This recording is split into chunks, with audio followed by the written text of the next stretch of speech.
Most bankers aren't ready to help you until after their third cup of coffee. But with Central National Bank's after-hours service, you don't have to wait for the bank lobby to open to get help.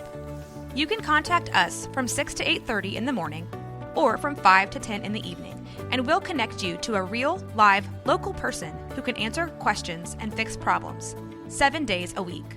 Bank different. Bank Central. Central National Bank. Member FDIC. Caroline, you should tell them about the newest thing that Bloody Happy Hour is doing. A Patreon. It's a Patreon. What is that? That means you're basically like a VIP member, and there's 2 different levels that you can, subscribe to, and you get some perks. You maybe get like merch a little earlier. You get exclusive merch. You could get first dibs on signing up for a live show. You get episodes with no commercials. You get our video because our video is no longer available on YouTube. It is only on Patreon.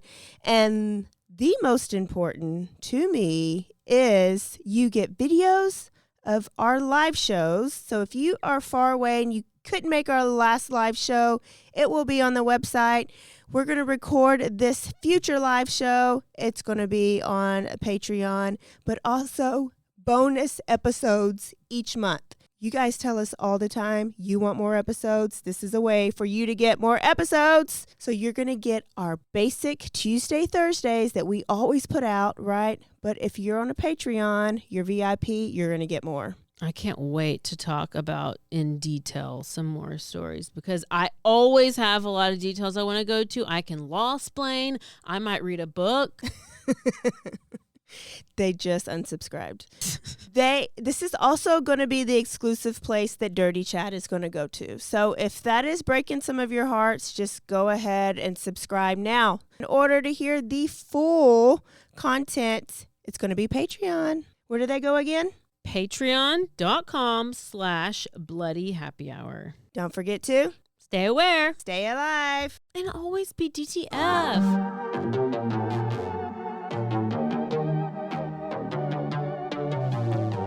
Hey y'all, I'm April. And I'm Caroline. And this is your Bloody Happy Hour. Caroline, are you ready for this? This is your newest guilty pleasure. It's the bloodiest part of your week. Did we say something about it also being happy hour? Show did. Because we about to be sipping on some murder. Bloody happy hour.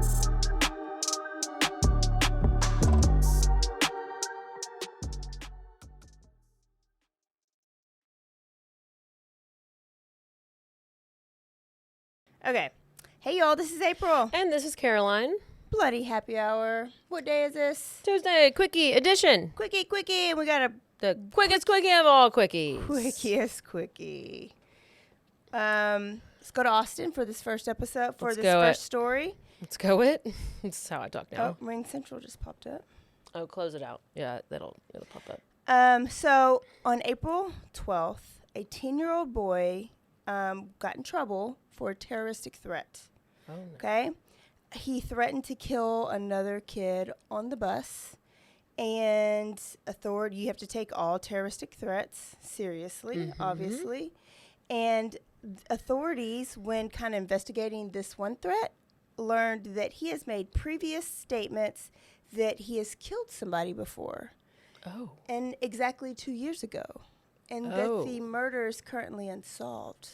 Oh, that's a lot of specifics. So they kind of leave the school and they go to a child advocacy center. And I guess bring in maybe like a psychologist to kind of question this kid a little bit more. So he actually confessed to killing a 32-year-old man 2 years ago named Brandon Raspberry. Now, this was an unsolved crime and unsolved murder. Brandon was actually shot in the head in 2022 while he was sleeping in his RV in an RV park in Nixon, Texas. So I guess it's a little town around Austin area. Now, the boy's just telling the story now. He's coming with it. He said that he was visiting his pawpaw, who lived in an RV park, who lived in an RV just a couple of lots away from Brandon. And he said that he just randomly saw Brandon Raspberry earlier that day. And so that night, he decided to take his grandpa's Army Green 9mm pistol out of his grandpa's glove compartment. So he knew this gun was there. He waited till Pawpaw went to bed. Oh, no. He went to the truck, got the gun out, and then walked to Brandon's RV, shot him in the head while he was sleeping, wanted to shoot the gun again, so he just shot it into his couch, and then left, put the gun back into his grandpa's glove compartment, and went to bed. He was not even 8 years old. He was 7 and like 3/4. Okay. Police asked him why, because they were like, well, maybe the man did something to him. No, he had never met the man. He had no reason to even be mad at him. He does not know why he killed him, but he did. Okay, well, you're a serial killer, or about to be, so. His grandfather sold the gun randomly, like pawned it, because he needed money. And so they had to go recover this gun from a pawn shop.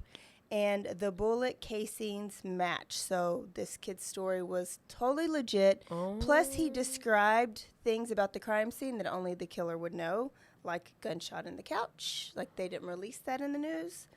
So then he was taken to a psychiatric hospital for evaluation. Don't tell me he did something to animals.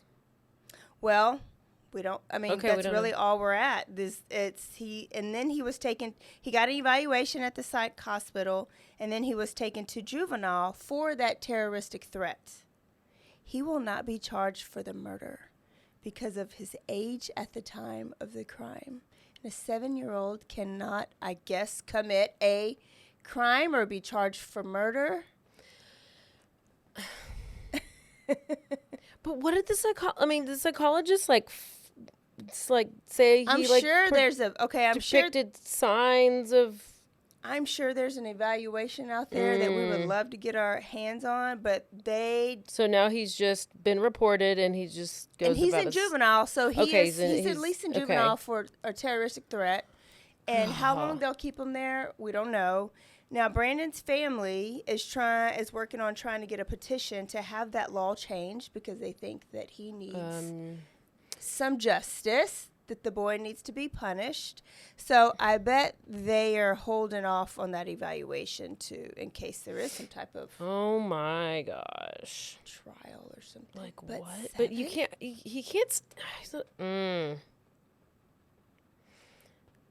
What do you do? What do you do? I guess you go after the parents. But where are the parents? I mean, he was in staying with Grandpa. And the glove, and it wasn't a legal gun. It was licensed. I mean, it was in his glove compartment. Was it locked? Like, did the boy go through the extreme of unlocking the glove compartment?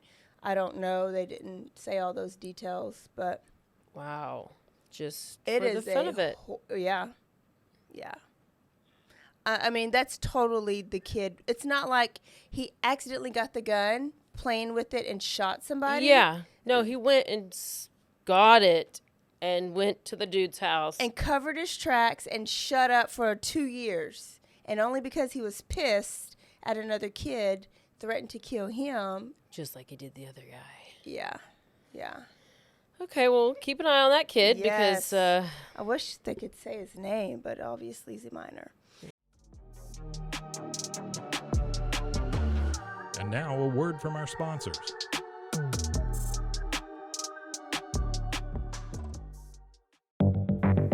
Step into the unexpected with Cultastic, or How to Start a Cult Without Really Trying. A podcast where cult creation unfolds in the most unpredictable way. Join us on a unique journey into the world of theoretical cult formation.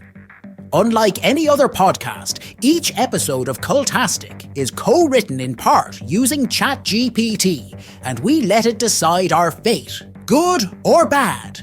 What makes Cultastic truly intriguing? We don't know what's coming each week. Together with our AI co-author, we'll discover and build this cult, one episode at a time, exploring various aspects of cult dynamics, leadership, and group psychology.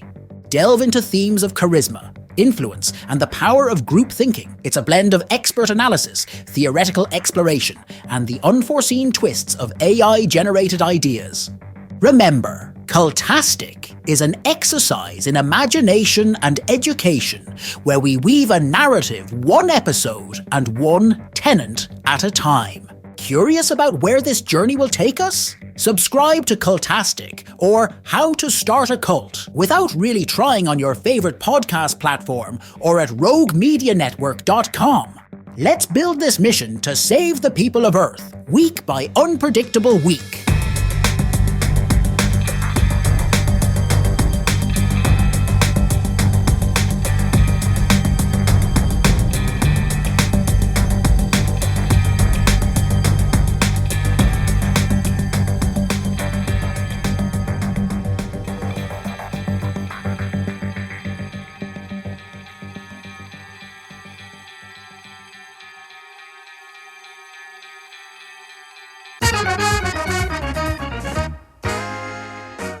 Hey everybody, I'm Tony, and some call me Big T. And I'm Carrie, and we have some exciting news. We have a podcast. Absolutely, it's called My Husband is a Hunka Burning Love.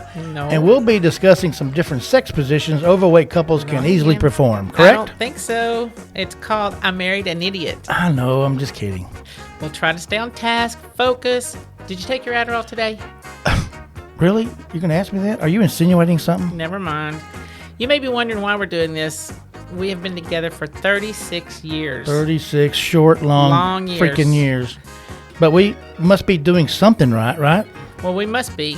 But this is where the fun starts. And you know me, I love having fun. Fun is the best thing to have. Yes, it is. On our show, we're going to be discussing a wide variety of topics. And I'll give you my opinion, and you'll give your opinion. So please, do not embarrass me. I'm not going to embarrass you. I told you 1,000 times, but you also need to learn to get some thicker skin if you're going to be doing this. No. And don't take everything so damn personal. I know, but you get personal. Anyway, it's up to you, not you, Carrie, but the podcastee listeners, the audience, to decide which one of us is the idiot. It's going to be pretty obvious, trust me. Absolutely, totally obvious. Was that a shot? Of course not. Okay, good, just checking. So, you know, everybody has an opinion. It's like my daddy always said. Oh, no. Here we go. Well, it's true. An opinion is like an ass. Everyone has one, and some are bigger than others, or it went something like that. Stop. Would you be nice? See what I mean? Tell them where we can be found. Anywhere you get your podcast or roguemedianetwork.com. Just look up I Married an Idiot. Sit back, relax, and give us a try. I promise you it will be entertaining. And if you want to contact us, you can shoot us an email. Well, I don't seem to have the email at the moment. This is not good. I don't seem to have that at the moment, but we'll let you know, so stay tuned, and I promise you we'll let you know. So, really? Well. But yes, eventually we'd love to hear your feedback. You can give us suggestions on what topic to cover, comment on our show or an episode, or just drop us a line to say hello. Just remember, any negative feedback should be directed toward Carrie, and all positive feedback should go to me. Wrong again. Hey, babe, look, we got to go. Let's wrap this up. Okay, just remember to tune in. It's going to be fun, and thanks for giving us a try. Absolutely. Until next time, peace out. God dang. I thought it went pretty good. That went well, not. Well, I thought it went okay. Why didn't you tell me the email? Do we even have an email? You said you were getting the email. I did not. When did I say that? You're such an idiot. Oh, the hell with it.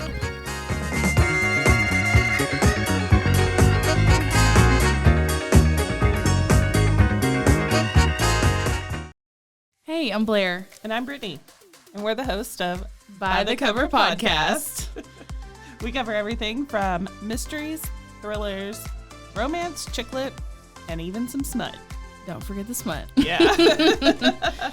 We're so excited to get this thing going and share this with you guys. We've been talking about this for months, and it's finally happening. Yes. Special shout out to Rogue Media for helping us with this. For sure. You can find us on Instagram at bythecover_podcast. You can also find us on Facebook and TikTok, so don't forget to give us a follow on those two also. And we are so excited to dive into some of our favorite books and share those with you. We can't wait. Hope you love it.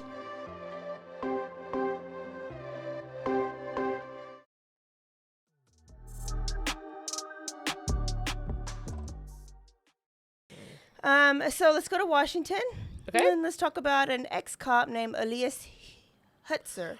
Oh, was this the one that stole the baby? Yes.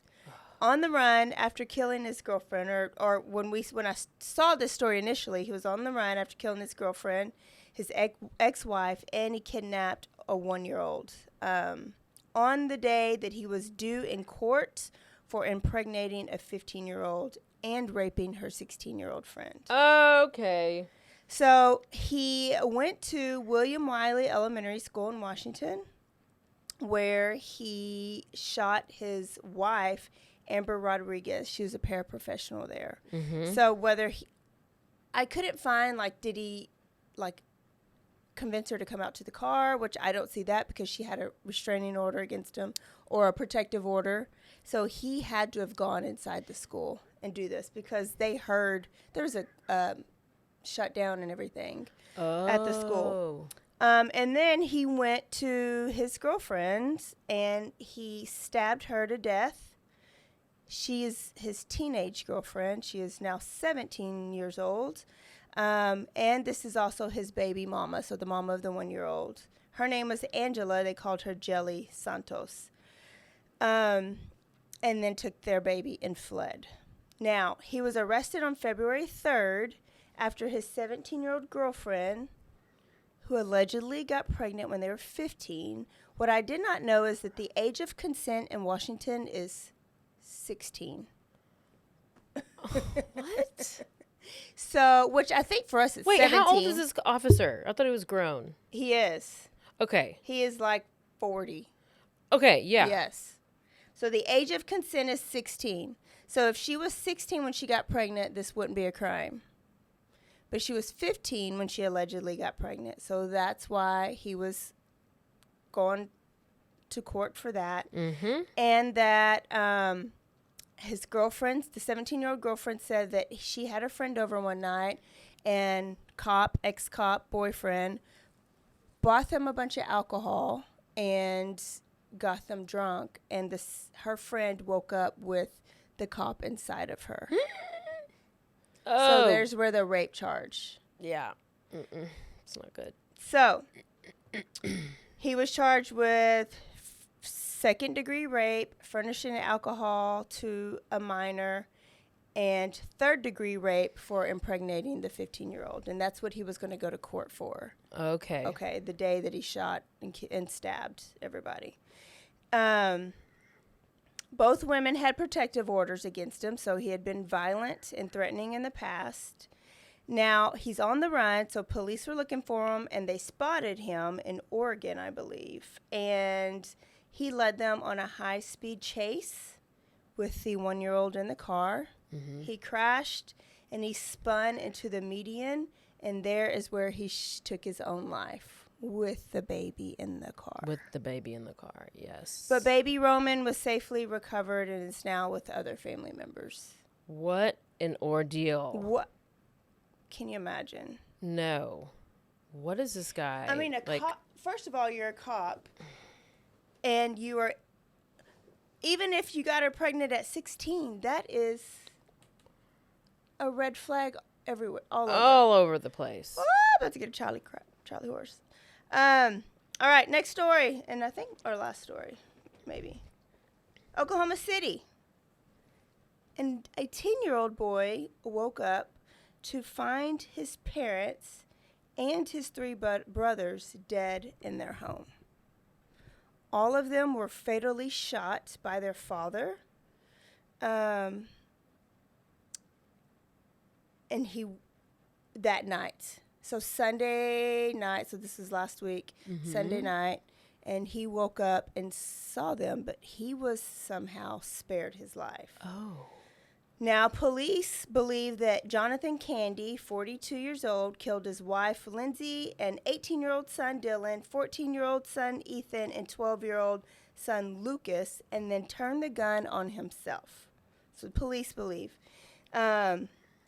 Police do not know why he shot everyone else in the house but the youngest child. He's 10. They also say that there have been no previous incidents at this home. Like police has not been called for any domestic. Yes. The boy told investigators, because they were like, how can you not hear 1, 2, 3, 5 gunshots? How did you sleep through 5 gunshots? He told police that he slept through the gunfire because his door was closed and that he sleeps with a box fan, and it must have muffled the gunshots. I mean, I'm gullible, so I would be like, oh my gosh, I sleep with a noise machine too.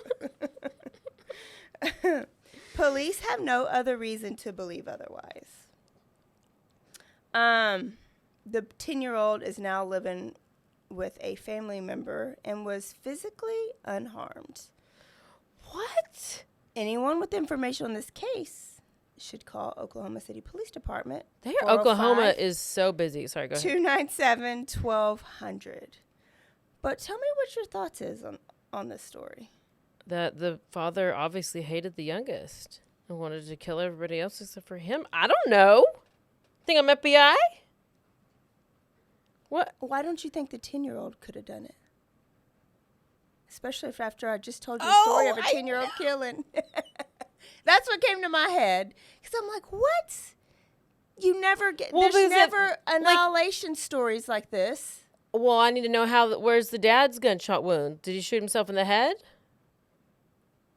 Where was the gun? I need all more details. That's why I can't solve it. Otherwise, I would solve it.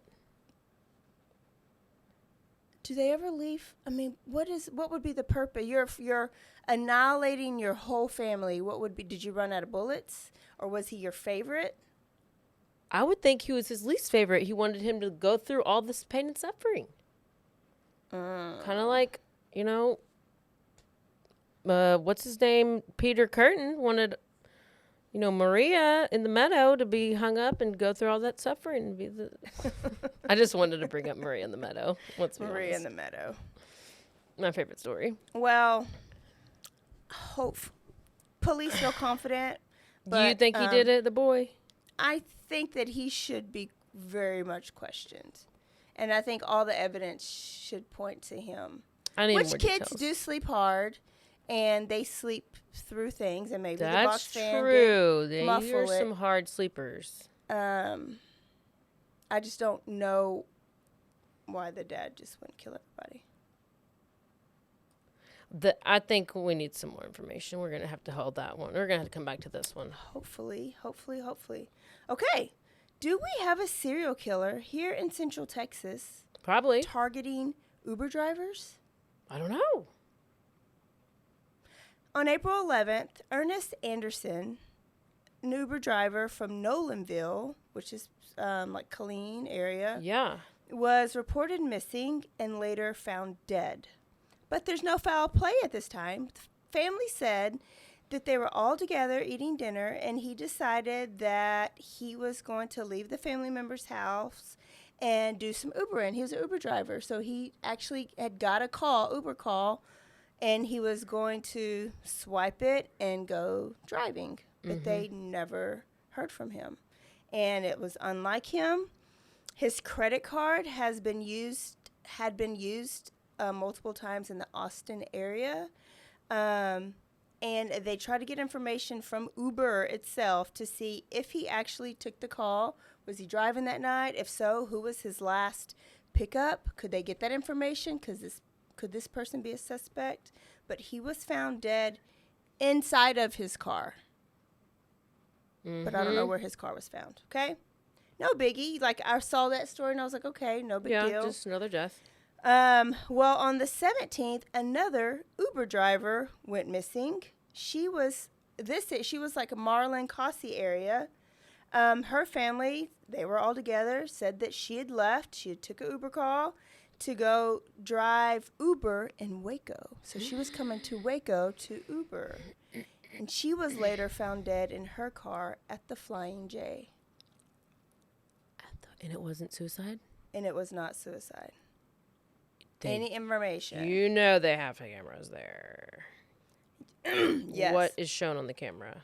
Well, hopefully they will tell us when they start looking at all that stuff. But when I I saw the other article, like earlier in the week, and then I saw this one, and then that article mentioned the first death, the first Uber driver. Okay, well, I'm gonna hang up my Uber driver hat. So I was like, could there be somebody targeting these Uber drivers? Which that would be so easy to track because Uber, you have all your information on there. You have your credit card, you have your and picture. plus, yeah, when you accept a ride, like that's all the info's in there, so they should be able to find out who it is, or if it's the same person. Yes. We need to know. Yeah. Very well could be coincidence, but I just thought it was news. Okay. Beware Uber drivers. Beware people getting Uber drivers too, as you know. And that's all I have. Maybe the Uber driver might turn on the person. I don't know. We did see that. I don't want to close this. We did see that there was a 5th person that was arrested for the Kansas-Oklahoma mommies case, but this person was mentioned in the beginning. I don't know why they waited to arrest them. I don't either. I have not heard why they waited. I don't know. But he is going 100% sovereign citizen. He does not have an identity. He is not whatever with the government. He does not. He's like an alien. Oh, wow. Yeah. So Squirrel is not happy about this guy. No. Mm-mm. At all. Mm-mm. Well, we're following that story. I did hear an interview from the different mom. Just joking. Okay. I didn't hear an interview from the mom. No interviews. No. That is all I have. Love it. Quick and quickie. Yes, we'll see y'all Thursday. Where are we going? We're going to Nevada, but on the very, very, very border of Utah. Oh. Mm-hmm. Yeah. Any reason to mention Utah, we're going to. Ooh, absolutely. Absolutely. We'll see y'all Thursday for a new episode. Don't forget to stay aware. Stay alive. And always be DTF. Bye, y'all. Goodbye.